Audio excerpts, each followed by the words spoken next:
iyadoo ciidanka xoogga dalka Soomaaliyeed ay maanta u dabaaldegayaan sanad guuradii 61aad ee ka soo wareegtay markii la aasaasay ayuu ra'iisul wasaaraha xukuumadda federaalka Soomaaliya mudane Maxamed Xuseen Rooble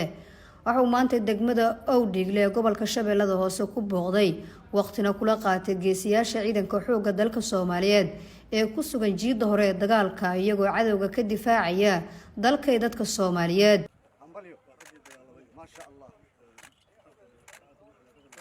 ra'iisul wasaare Rooble oo booqashadiisa Owdhigle ku heliyeen wasiirada gaashaandhigga caafimaadka iyo saraakiisha taliska ciidanka xoogga dalka Soomaaliyeed ayaa xuska aasaaska ciidanka xoogga dalka Soomaaliyeed 12 Abriil la qaatay ciidanka militariga ee ku sugan jiidda Owdhigle.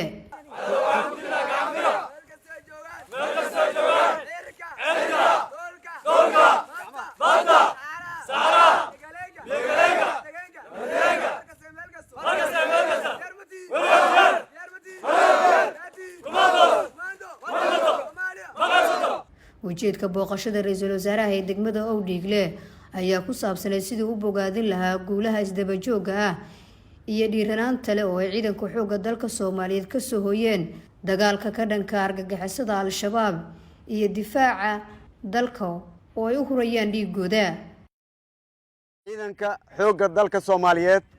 waxaan idin leeyahay hambalyo idinka xaasaskiina caruurtiina hambalyo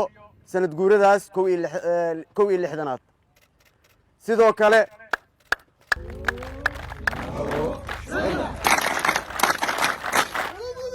sidoo kale shacabka Soomaaliyeed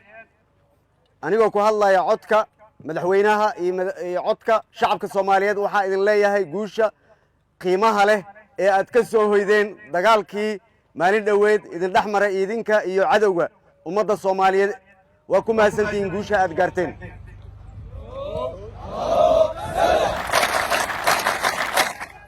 maasha Allah shacabka Soomaaliyeed wuu idinku jiifaa idinka ayaa u ah gabaad idinka ayaa u ah difaac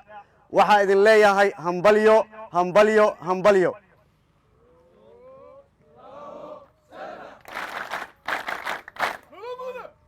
waa farxad aniga maanta waxaan halkaan u imid inaan idinkala qayb galo farxaddaas iyo rayrayntaas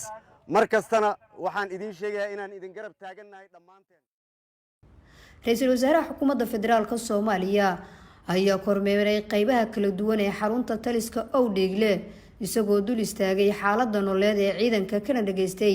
warbixino saraakiisha hormuudka ah oo la wadaagay ra'iisul wasaaraha sida ay uga go'an tahay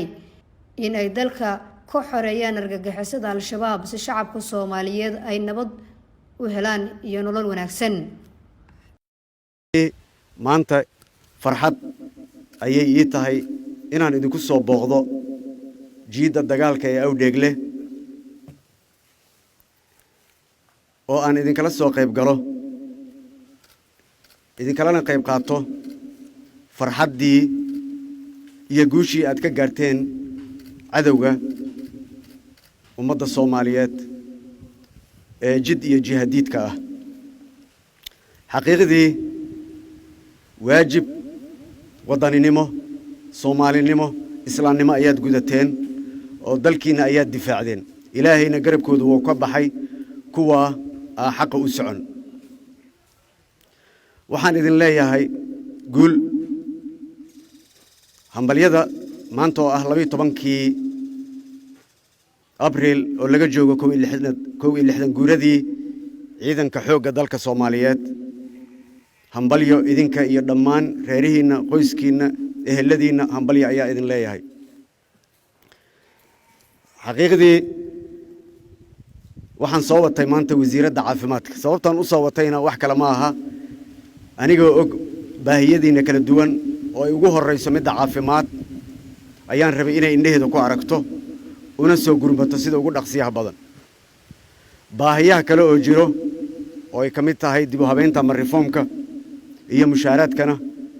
ciidanka ku cusub xoogga ayaan saari doonaa insha Allah markaan ku noqdo magaalada Muqdisho.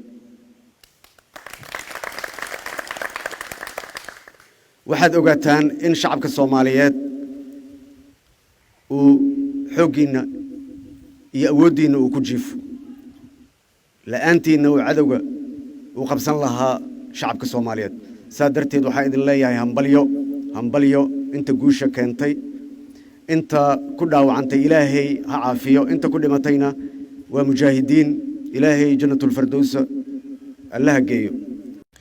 Nasr Bashiir Ali warbaahinta qaranka Awdhigle